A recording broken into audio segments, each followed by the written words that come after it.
Hello friends, आज के video में मैं आपके सामने एक और आइसोमेट्रिक लेकर प्रस्तुत हूँ। तो आज हम एक और आइसोमेट्रिक व्यू से orthographic view means front side और टॉप व्यू बनाना सीखेंगे। इसे हम फर्स्ट एंगल प्रोजेक्शन में बनाएंगे।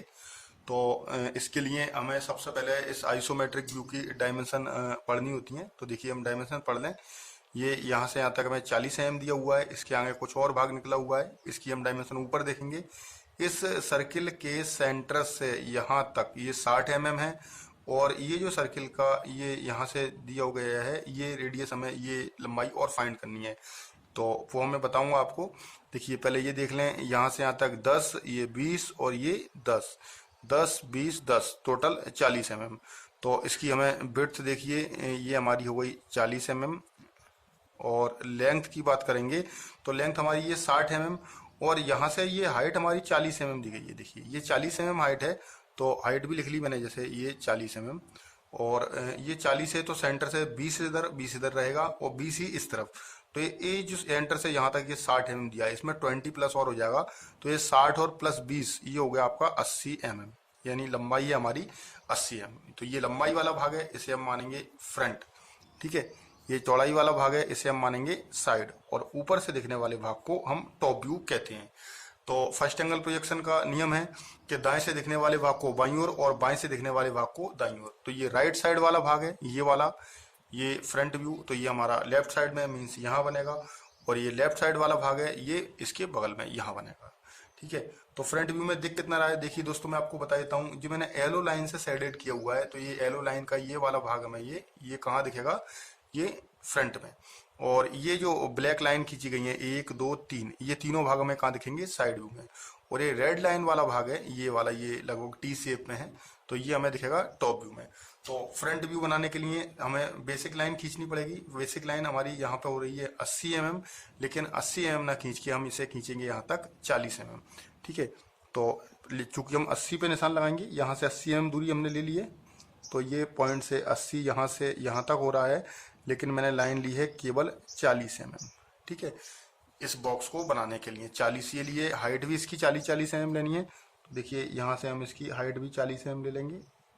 यहाँ से ये मैंने 40 mm ऊपर की ओर हाइट ले ली है। ठीक है, इसी प्रकार यहाँ से भी मुझे इसकी हाइट 40 mm लेनी है, तो यहाँ से ये मैंने हाइट इसकी 40 mm ले ली है। इसे हम ऊपर से बंद कर देंगे। देखिए, तो ये ऊपर से बंद करने पर हमें ये फ्रंट का ये वाला भाग दिखाई देने लगेगा, ये भाग। इसके बाद ये वाला भाग दिखाई नहीं दे रहा है, तो इसके लिए ये 40 थी, इसमें 20 और ऐड करनी है, तभी ये 60 mm यहाँ तक लाइन आ पाएगी। तो देखिए, हम यहाँ पर इसमें 20 mm और ऐड कर लेते हैं। देखिए, ये 20 mm। ठीक है, ऊपर से भी मैं इसको 20 mm आगे की ओर बढ़ा दूंगा। देखिए, तो ये 20 mm मैंने यहाँ पर बढ़ा दिया है, ये। ठीक है, तो ये यहाँ पे मिलने के बाद में अब ये सर्किल वाला भाग नहीं दिख रहा है, तो इसके लिए हमें क्या है, ये जो हाइट 40 mm थी, इस 40 mm का सेंटर फाइंड करना पड़ेगा। जैसे ये सेंटर यहाँ से 20 ऊपर है, 20 नीचे है, तो इसके लिए हमें क्या करना पड़ेगा, 20 mm की रेडियस लेनी पड़ेगी। हम प्रकार की नोक को यहाँ रखेंगे, ये 20 mm। ठीक है, और ये 20 mm लेने के बाद में देखिए, नीचे की ओर भी इसे चेक करेंगे, यहाँ पर भी ये टच होना चाहिए। तो देखिए, दोनों ओर टच हो रहा है। यहाँ से ये 20 mm और ये 20 mm, तो मैं यहाँ से इसको घुमा दूंगा, तो ये हमारा 40 mm कंप्लीट हो गया। यहाँ से 20 और ये 20। इसके बाद इसके अंदर एक छोटा सर्कल और दिख रहा है। इस छोटे सर्कल का व्यास दिया गया है हमें 20 mm। जब व्यास 20 mm दिया गया है, तो स्केल पर रख के हम इसकी त्रिज्या ले लेंगे। ये इसकी त्रिज्या हुई 10 mm। ठीक है, तो ये 10 mm मैंने यहाँ पे, यहाँ इसी सेंटर पर रखते हुए ये 10 mm का एक सर्किल और बनेगा। तो देखिए, हम 10 mm का एक सर्किल और बना देते हैं। सेंटर रखने के बाद में सेंटर हमारा वही रहेगा, सेंटर चेंज नहीं हुआ। तो ये 10 mm का ये। जब भी हम किसी ऑर्थोग्राफिक व्यू में फ्रंट साइड टॉप में जब भी हम कोई सेंटर लेते हैं, तो उसके लिए हमें सेंटर लाइन जरूर खींचनी पड़ती है। सेंटर लाइन की लंबा डैश, एक छोटा डैश, फिर एक लंबा डैश, एक लंबा डैश, एक छोटा डैश, फिर एक लंबा डैश। और सेंटर लाइन में और हिडन लाइन में एक अंतर है। सेंटर लाइन हमेशा ऑब्जेक्ट लाइन के बाहर तक आती हैं, जबकि हिडन लाइन अंदर ही रह जाती हैं। तो ये मैंने इस सर्किल के बाहर तक, देखिए ये बाहर निकल रही है चारों ओर, तो ये हो गई। इसमें एक चीज और है, यहाँ से देखने पर इस बॉक्स के पीछे हमें ये वाला भाग नहीं दिख रहा है। ये भाग यहाँ छुप रहा है। ये यहाँ से कितना mm अंदर है, देखिए 10 mm। तो यहाँ से 10 mm अंदर, देखिए मैंने पॉइंट ले लिया 10 mm पे, ये हमें एक हिडन लाइन लेनी पड़ेगी, क्योंकि हम छुपी हुई आकृति को दिखाने के लिए हिडन लाइन का उपयोग करते हैं। तो हमने यहाँ पर ये हिडन लाइन ले ली है ये वाले भाग में। अब बात करेंगे साइड व्यू की। तो साइड व्यू में देखिए हमारी चौड़ाई 40 है, तो हम यहाँ पर 40 mm की बेसिक लाइन ले लेंगे। तो ये मैंने यहाँ से यहाँ तक 40 mm की बेसिक लाइन खींच ली है। हाइट की बात करें तो हाइट भी 40 mm दी गई है, तो हमने यहाँ से हाइट भी इसकी 40 mm ले ली है। इस कॉर्नर से भी हाइट 40 mm ऊपर जाएगी, ये 40 mm मैंने यहाँ से भी ले लिए, और इसे ऊपर से हम बंद कर देंगे। देखिए अब इस भाग में 3 दिखेंगे, 1 2 3, ये 10 है, बीच में 20 है और इस तरफ भी 10 है। तो यहाँ पे हम इसके अनुसार निशान ले लेते हैं, ये 10 mm, फिर ये 20 mm और इधर 10 mm। तो हम इनको ऊपर तक ले जाएंगे लाइनों को, ठीक है।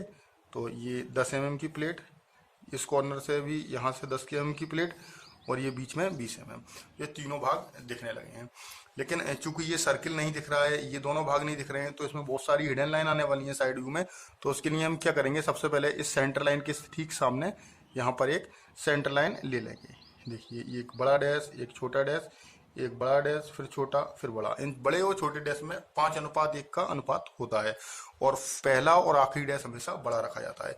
इसी प्रकार देखिए ये वाला जो सर्किल है, ये वाला सर्किल, ये गोल, ये हमें नहीं दिख रहा है, और ये वाले भाग, ये जो इस तरफ ये मुड़ा हुआ है, ये भी नहीं दिख रहा है। तो इसके लिए भी हमें यहाँ पर हिडन लाइन लेनी पड़ेगी।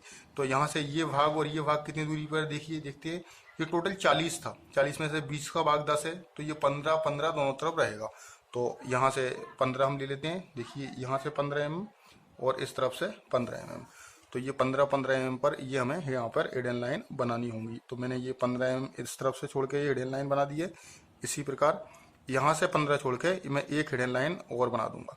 तो ये 2 हिडन लाइन, ये इसकी इस कॉर्नर और इस कॉर्नर की हैं। अब इस दीवार में ये सर्किल और है, तो ये सर्किल के ठीक सामने हम हिडन लाइन ले लेंगे, जो कि ये सर्किल को बताएगा कि इसके पीछे एक सर्किल भी है, ठीक है। सर्किल के कारण ही हमने यहाँ पे ये सेंटर लाइन ली है, क्योंकि जब भी हमें कोई सर्किल दिखाना होता है तो हम सेंटर लाइन लेते हैं।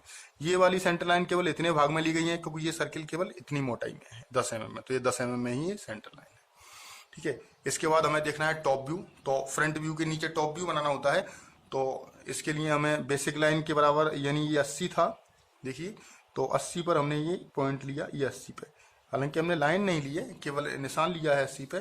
और ये कितना लेना है हमें, देखिए 40 mm, तो ये हमने यहाँ से यहाँ तक 40 mm लिया है, ठीक है। तो ये 40 mm, यहाँ से मैं ये 15 छोड़ के बीच में 10 भी ले लेता हूँ। तो ये 40 लेने के बाद फिर इस तरफ फिर मुझे 80 mm लेना होगा। तो ये 80 mm मैंने यहाँ पर निशान लगा दिया है, ठीक है। तो इसमें मुझे दिखाई कितना देगा, देखिए ये वाला भाग टॉप व्यू में। तो इसके लिए देखिए ऊपर और नीचे से ये कितना है, 10 mm, इधर भी ये 10 mm है। तो अब मैं क्या करूँगा, इस 40 mm के वाले भाग में यहाँ से 10 mm अंदर की ओर, और यहाँ से ये 10 mm अंदर की ओर मैंने ले लिया, ठीक है। अब ये अंदर कितना गया है, इस तरफ भी ये चूंकि 10 mm गया है, तो मैं यहाँ पर भी इसे 10 mm लूँगा। देखिए ये 10 mm इस तरफ से, और ये इस कॉर्नर से भी मैंने ये यहाँ पर 10 mm अंदर की ओर ले लिया है। इसे लेने के बाद इसे मिलाना होगा, तो हम इसे बंद कर देते हैं। जो ऊपर हिडन लाइन है, ये इसी स्लॉट की हिडन लाइन थी, तो इसे हमने बंद कर दिया है, ठीक है। इसके बाद मैंने बताऊँ आपको, ये लाइन हमारी 40 mm तक आई है, ठीक है। तो ये 40 mm तक ही मैंने लाइन ली। ऐसे ही यहाँ पर भी हमने 40 mm तक ये लाइन ली, ये 40 हमारा यहाँ हो रहा है। उसके बाद ये लाइन इस तरफ 15 mm अंदर है, 15 अंदर है, ये बीच में 10 का गैप है, ठीक है। तो हम यहाँ से देखिए इसको 15 mm अंदर की ओर ले लेंगे, ठीक है। इस लाइन के ठीक सामने रखना है हमें। तो देखिए ये 15 mm अंदर आई, और इस कॉर्नर से भी ये 15 mm अंदर आएगी, ठीक है। ये इसको मिला देते हैं, थोड़ा छूट गया था। अब इसके बाद ये सीधा यहाँ आएगा, देखिए ये मिला दिया मैंने, और इसको भी बंद कर देंगे। तो ये टॉप में इतना भाग दिखाई देने लगा। क्योंकि ये स्लॉट सर्किल नहीं दिख रहा है, तो हम सर्किल के लिए सेंटर लाइन के सामने ये सेंटर लाइन ले लेंगे, और इस सर्किल के ठीक सामने यहाँ पर हिडन लाइन, इससे ये पता चले कि इसके अंदर कोई गोलाकार आकृति छुप रही है, क्योंकि हिडन के साथ ये सेंटर लाइन भी है। तो ये हमारा टॉप व्यू कंप्लीट है। अब बात करेंगे प्रोजेक्शन लाइन की। तो हम यहाँ पर एक प्रोजेक्शन लाइन खींचने के लिए ये 45 डिग्री, 90 को हमने 45-45 में बांट दिया, ठीक है। उसके बाद यहाँ से ये एक लाइन आएगी सीधी, ये वाली, और ये लाइन इस तरफ इसके सामने मिल जाएगी, ठीक है। तो ये मिला दी हमने, ठीक है। इसी प्रकार इसके सामने देखिए ये लाइन ये इस तरफ मिलेगी, ठीक है, और इसके सामने से एक लाइन आएगी वो इस तरफ मिलेगी, ये मिला दी। इसके बाद ये लाइन इसके सामने आई है और ये यहाँ मिल जाएगी। तो ये देखिए हमारी प्रोजेक्शन लाइन कंप्लीट हो गई है। अब प्रोजेक्शन लाइन कंप्लीट होने के बाद अब हमें क्या करना होता है, डायमेंशन लाइन। तो डायमेंशन जैसे आइसोमेट्रिक में दिए हैं वैसे ही हम डायमेंशन बनाएंगे। सबसे पहले 40 वाली डायमेंशन देखिए, हमें 1 mm छोड़ के मैंने एक्सटेंशन लाइन ली, ठीक है, और यहाँ पर ये 6 mm छोड़ के ये मैंने डायमेंशन लाइन डाल दी। यहाँ पे हम डायमेंशन लिख देते हैं 40 mm, ठीक है। उसके बाद ये डायमेंशन यहाँ से इस सेंटर तक 60 mm की है। तो देखिए यहाँ पर मैं ये डायमेंशन लाइन दे दूंगा, ठीक है।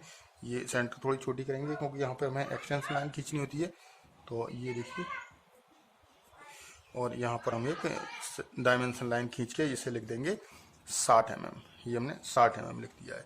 ये चूंकि ये 10 mm है तो यहाँ पर इधर से एक एक्सटेंशन लाइन इस तरफ से, और इसको हम यहाँ पे बंद कर देंगे, सॉरी डायमेंशन लाइन, और ये 10 mm, ठीक है। उसके बाद ये 520, तो यहाँ से एक ये लाइन में इस तरफ लूँगा और इसको ऐसे करके इधर घुमा दूंगा। इस लाइन को दोस्तों लीडर लाइन कहते हैं, जो कि कोई नोट लिखने के काम आती है। तो इसके ऊपर एक नोट लिखा जाएगा 520, इससे पता चलेगा कि इसका व्यास 20 mm है, ठीक है। तो ये भी हो गया है हमारा कंप्लीट। अब ये 10 mm वाली डायमेंशन, तो ये 10 mm वाली डायमेंशन हम यहाँ दे देते हैं दोस्तों। तो ये मैंने एक्सटेंशन लाइन खींची दो, और यहाँ पर एक डायमेंशन लाइन, इसके ऊपर मैं लिख दूंगा 10 mm। तो ये 10 mm हो गया है, ठीक है। तो ये हमने लगभग सभी डायमेंशन इसमें दे दिए हैं, लेकिन हमें साइड व्यू की डायमेंशन नहीं दी गई है। ये 10, 20, 10, तो साइड व्यू की डायमेंशन हम यहाँ दे देंगे 10, ये बीच का भाग 20 और ये वाला भाग भी 10। तो इसके लिए हम यहाँ पे एक डायमेंशन लाइन खींच देंगे और यहाँ पे लिख देंगे 10, 20 और 10। तो ये हमारी डायमेंशन लाइन कंप्लीट है। अब इन सभी डायमेंशन लाइन के दोनों सिरों पर एरोहेड बनानी है। तो चलिए एरोहेड बना लेते हैं, लेकिन ध्यान रहे उससे पहले हमें पेंसिल की नोक थोड़ी शार्प करनी होती है। शार्प करने के बाद अब हम एरोहेड बनाएंगे। तो ये हमने सारी डायमेंशन लाइन बना दी हैं। अब ये डायमेंशन लिखने के बाद इसकी यूनिट और लिखनी पड़ेगी, क्योंकि यूनिट हमारी mm है और ये सभी विमाएं mm में हैं। तो हम यहाँ पर एक नोट लिखेंगे, 2 हेल्पिंग लाइन पतली पतली खींचने के बाद, कि दी गई सभी विमाएं mm में हैं। तो इसके लिए इंग्लिश में कैपिटल लेटर में हमें एक नोट लिखना होता है, all dimensions are in mm, ठीक है। तो ये हमने कैपिटल लेटर में एक नोट लिख दिया है कि सभी विमाएं mm में दी गई हैं। सभी विमाओं के साथ तो हम mm नहीं लिख सकते, तो हमने ये लिख दिया है note all dimensions are in mm। तो ये हमारा ऑर्थोग्राफिक व्यू फ्रंट, साइड और ये टॉप कंप्लीट है फर्स्ट एंगल प्रोजेक्शन में। देखने के लिए धन्यवाद। आगे के वीडियो में दोस्तों मैं आपको और भी आइसोमेट्रिक व्यू बनाना सिखाऊंगा, तो तब तक के लिए देखते रहिए।